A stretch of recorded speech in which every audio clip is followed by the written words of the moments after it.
គេក្បត់ស្នេហា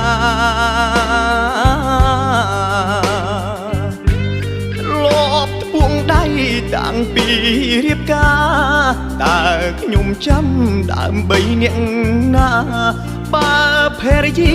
គេលែងស្មោះត្រង់គេបងមើលខ្ញុំដូចមេអាប៉ោង